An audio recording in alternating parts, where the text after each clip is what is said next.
There's only one calling. Just as that there is only one gospel. In fact, Paul says this in Galatians chapter 1. He says, I am so amazed that you're so quickly deserting him who called you by the grace of Christ for a different gospel, which is really not another, Paul says. Only there are some who are disturbing you and want to distort the gospel of Christ, in verse 8. But he says, even if we or an angel from heaven should preach to you a gospel contrary to that which we preach to you, he is to be accursed. As we have said before, so I say again now, if any man is preaching to you a gospel contrary to what you received, he is to be accursed. So here's the question. How many true gospels are there? There's one. There is only one good news message that comes from God. There's not many. There's not a multitude.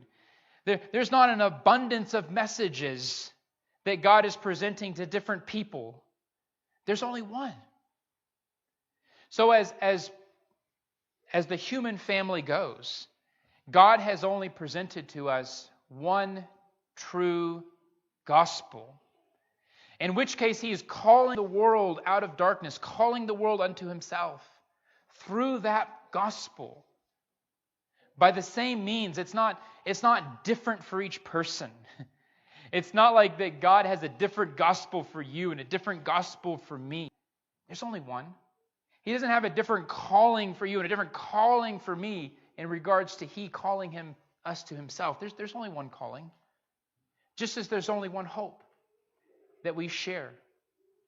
We're not all hoping for different things. We're not all expecting different stuff. We have the same Bibles with the same message, with the same promises, with the same gospel and the same calling and the same hope that we all share. And that's it.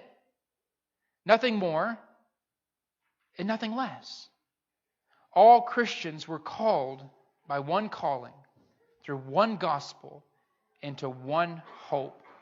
And together, as Paul has already stated, we eagerly wait for our adoption as sons. We eagerly wait for the redemption of our bodies. And because of that confident expectation, because of that hope through which we have been saved, we persevere through this life.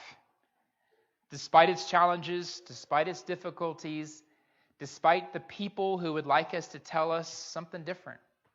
Just like in Paul's day, there are plenty of people who would like to give you a different gospel. There are plenty of people who would like to give you a different message. There are plenty of people who out there who would like to call you to themselves so that you may follow them. But we're not called to follow them. We're called to follow Jesus. And that's who we need to focus on.